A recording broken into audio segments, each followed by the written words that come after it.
$769 billion, and some are expressing relief that at least it's not $1 trillion.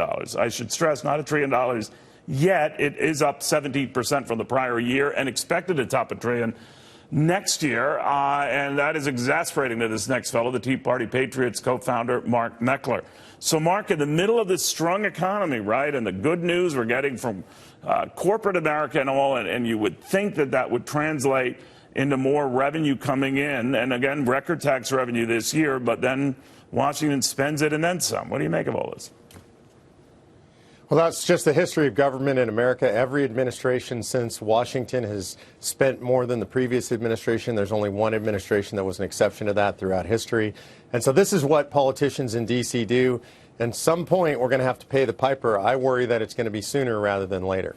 All right. Now, what's interesting about that is the conventional wisdom where the tax cuts were to blame for the growing deficit. But we did have a record number, in terms of tax revenues, period. Unfortunately, we also had a record amount of spending. And Ronald Reagan found out with the revenues created tax cuts back in the 80s. If you're spending all that money and then some, you're going to have deficits. So under Republican stewardship, Democratic stewardship, I think the one president you're alluding to is Bill Clinton, where that was not the case. But is it your sense that this train is out of control? Well, the train is out of control. It's actually Coolidge that's cut spending. We did have a balanced budget in the Clinton years. The problem is that these politicians in Washington, D.C., they have no spine, so they get elected. They get elected on promises of getting government under control. But they love spending, Neil. This is where their power comes from. This is where their prestige comes from. We're going to have to force that on them. They're not going to do it on their own. Well, but that's tough love, right? And a lot of people say you cut everything, but just don't cut what I like. And that invariably leads to this dilemma where neither party wants to step forward for fear of getting killed at the ballot box. Yeah, well, so I would say that's a cliche, but not a truism. The reality is, like, if you look at when Senator Coburn was in the Senate, absolutely, he showed over $400 billion a year in waste, fraud, and abuse. This isn't individual spending. These are not programs that people are worried about. This is actually admitted waste, fraud, and abuse by both parties. They still wouldn't cut it.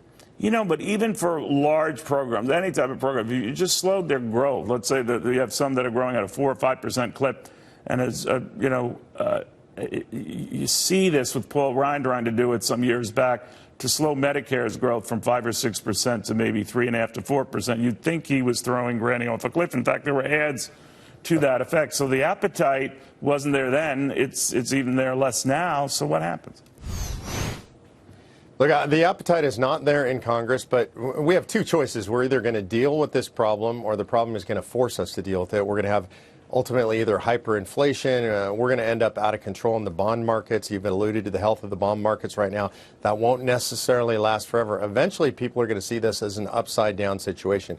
So we're either going to force it by I mean the people. We're either going to force this kind of discipline on Congress, or the markets are ultimately going to enforce that kind of discipline. You know, are you surprised, though, with all the growth we've been seeing, that it hasn't helped on the deficit side, that we're not seeing it? I'm not surprised at all because, I mean, Neil, that's just the nature of politics in Washington, D.C. Nobody wants to be the guy cutting. They all love to be the guy spending. There's no popularity in cutting. And Tom Coburn was elected and reelected. He was popular in his own state, but not within the body itself because nobody wants their particular pet program cut in Washington, D.C. Mark Meckler, thank you.